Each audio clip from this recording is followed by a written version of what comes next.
তারেক রহমান এবং ডক্টর ইউনূস বৈঠক, রাজনীতিতে এরকম হাই প্রোফাইল বৈঠক পৃথিবীতে অসংখ্য ভুরি ভুরি ভুরি ভুরি হয়েছে।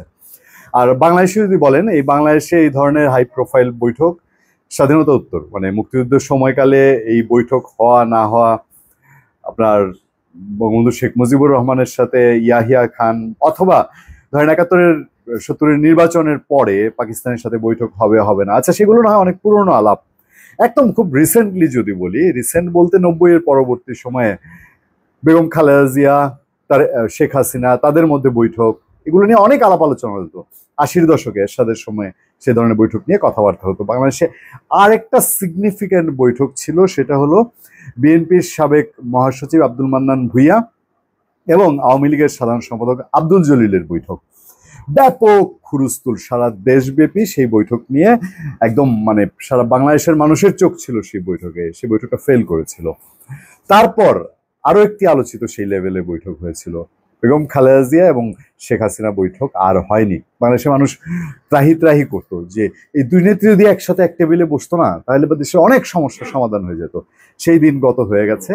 কিন্তু বিএনপির সাধারণ সম্পাদক, বিএনপির মহাসচিব মির্জা ফখরুল ইসলাম আলমগীর এবং আওয়ামী লীগের সাধারণ সম্পাদক সাবেক সৈয়দ আশরাফুল ইসলামের বৈঠক, সেটা জাতিসংঘের বিশেষ প্রতিনিধি আসকার তারানকোর মধ্যস্থতায় শেষ তক ওই বৈঠকটাও ফেলটু মেরেছিল। এবার মানুষের মধ্যে আশা, আমরা এর আগে যখন তারেক রহমান এবং ডক্টর ইউনূস বৈঠক হতে পারে খবর আসছে, তখন আমরা বলেছিলাম যে বৈঠকটা যদি হয় এটা খুব সিগনিফিক্যান্ট হবে এবং এই বৈঠকে দুই পক্ষেরই দিতে হবে। মানে আমি শুধু নিব এই মানসিকতার এই বৈঠক হবে না, এটা হওয়ার না। বর্তমান প্রেক্ষাপট যা, বর্তমান গভর্নমেন্টও অনেক ব্যাকফুটে, তারা চারদিকে একটা গোজামিল লাগানো একটা পরিস্থিতির মধ্যে আছে। ফলে এদেশে এখন বিকল্প রাজনৈতিক বাস্তবতার নিরিখে মাঠের রাজনীতিতে এখন আছে হচ্ছে বিএনপি। বিএনপিকে তার প্রয়োজন। আবার বিএনপিও এই সরকারের সময় চূড়ান্ত মুখোমুখি বিরোধে যাবে, এইটা কখনোই সম্ভব না এবং সেই বিরোধ হচ্ছে বা এই ধরনের কোনো প্রেক্ষাপটও নাই। এটাও আমি অসংখ্য কন্টেন্টে বলেছি যে বিএনপি শেষতক এই সরকারের সঙ্গে সরাসরি কোনো বড় বিরোধে যাবে না। সেই প্রেক্ষাপটে বিষয় শুধু একটাই ডিপেন্ড করে, যদি কারণ এই সরকারের প্রতি অনেকেরই এখন সন্দেহের তীর, তাদের যে অ্যাক্টিভিটিস গুলো একটার পর একটা, আমরা পরবর্তী আরেকটা কন্টেন্টে আপনাদেরকে এটা নিয়ে বিস্তর আলোচনা করব। অনেক জায়গায় অবিশ্বাসের বীজ সেগুলো বড় হতে শুরু করেছে। যদি সরকারের ভেতরটা পরিষ্কার থাকে যে হ্যাঁ একটা রাজনৈতিক সমঝোতা দেশের মানুষকে শান্তি স্বস্তি দেওয়ার, তাহলে লন্ডন বৈঠক 13 তারিখে যেটা হওয়ার কথা, 13ই জুন তারেক রহমান এবং ডক্টর ইউনূস, সেই বৈঠকে একটা ফল আসবে। তবে ফল আসলে ওইসব বৈঠকে যা হয়, সাধারণত ওইসব বৈঠকের আলাপ আমরা সবটা জানি না। ধরেন আনুষ্ঠানিকভাবে যা জানানো হবে, বিএনপি মহাসচিব মির্জা ফখরুল ইসলাম আলমগীর আজকে যেটি জানিয়েছিলাম, যেদিন কথা বলছি যে হ্যাঁ বৈঠকটি হচ্ছে 10 জুন, তিনি মোটামুটি অনানুষ্ঠানিক প্রেস কনফারেন্সে তিনি এটা সাংবাদিকদের জানিয়েছেন 13 তারিখ বৈঠক হচ্ছে। কিন্তু বৈঠকে কি কি আলোচনা সেইটা টু দি পয়েন্ট সব সময় জানা যাবে না। এটা লং টাইম পরে অনেক কিছু হয়তো অজানাও থেকে যাবে। সাধারণত এই বৈঠকগুলোতে কি হয়, প্রফেসর মোহাম্মদ ইউনূস বা এই অন্তর্বর্তীকালীন সরকারকে তো যেতে হবে। এটা 5 বছরের কোনো ম্যান্ডেট প্রাপ্ত সরকার না, তাকে বিদায় নিতেই হবে। আর বিদায় নেওয়ার আগে যে সব হুলস্থুল কাণ্ডগুলো ওনারা ঘটিয়ে গেছেন দেশে, সরাসরি ডক্টর ইউনূস যদি বলি, তার এই যে এত ঋণ মৌকুফ, সুদ মৌকুফ, এত গ্রামীণ ব্যাংকের সুবিধা, গ্রামীণ টেলিকমকে দেওয়ার সুবিধা, এগুলো ঠিকানোর ভবিষ্যতে বিষয় আছে। যে দলে ক্ষমতায় আসুক, বিএনপির সম্ভাবনা উজ্জ্বল, সেই সব আলোচনার ব্যাপার আছে। তার বিশাল বিনিয়োগ বাংলাদেশে, তার এই গ্রামীণ ব্যাংকের এত শত শত অফিস, এগুলোর নিরাপত্তা ইস্যু আছে।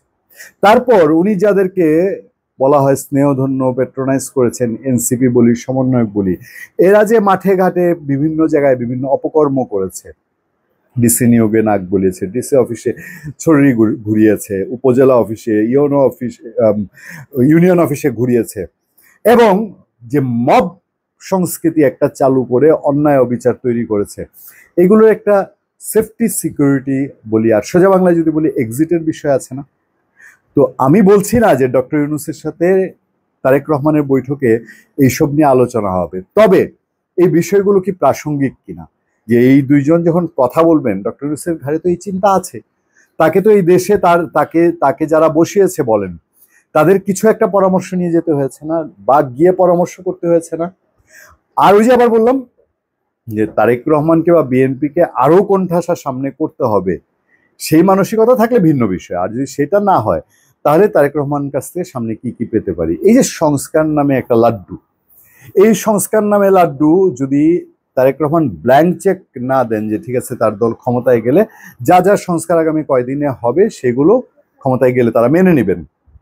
আর যদি এরকম হয় যে আচ্ছা নিলাম, মানলাম মানলাম মানলাম মানলাম, ওই যে মন যদি একটু অন্য থাকে, কারণ দুঃখ তো তারেক রহমানও পেয়েছেন, বিএনপি দুঃখ পেলে সে তো তারেক রহমান পেয়েছেন, যে এই সংস্কার তো ফার্স্ট হচ্ছে আগামী জাতীয় সংসদে যারা প্রতিনিধিত্ব করবেন, এমপি হবেন, সেই এমপিদের মানতে হবে।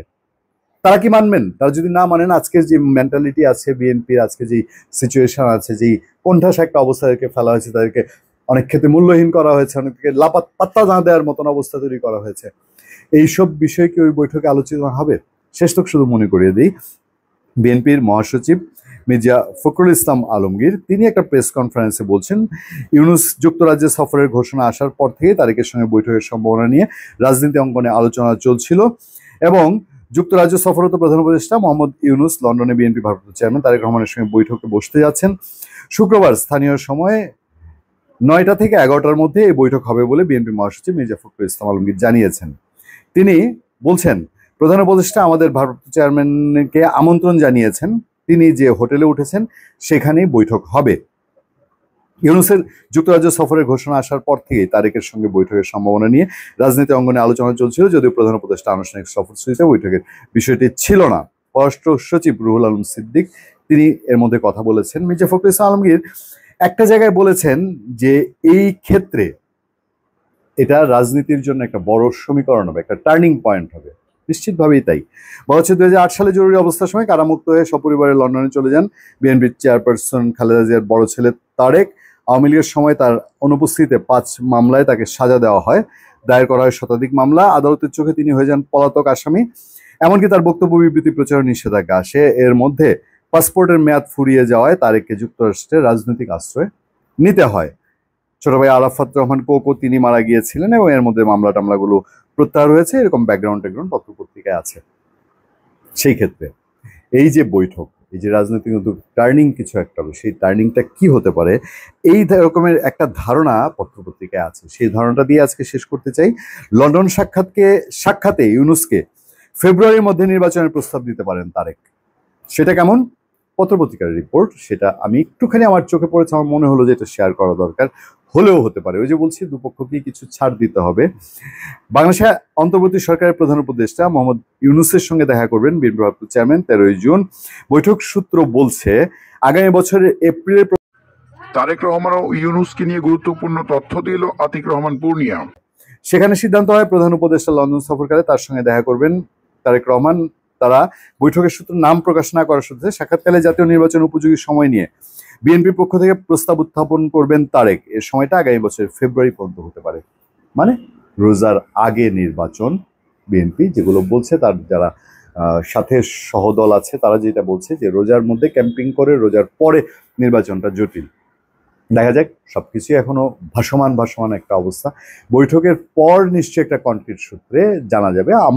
আমরা যারা আপনারা যারা আমাদের পূর্ণিয়ার খোঁজ এবং পূর্ণিয়ার ভিউ ইউটিউব এবং ফেসবুক পেজের ফলোয়ার আছেন, তাদেরকে আমরা বলতে পারি যে লন্ডনে বিএনপির যারা পলিটিক্স করেন দীর্ঘ বছর ধরে, তাদের সাথে দীর্ঘ সময়ে আমাদের নানানভাবে আমাদের সাংবাদিকতার পেশাদারিত্বের প্রয়োজনে আমরা কথাবার্তা বলে খোঁজ খবর রাখার চেষ্টা করি। আমরাও নিশ্চয়ই আপনাদেরকে আপডেট দেওয়ার চেষ্টা করব।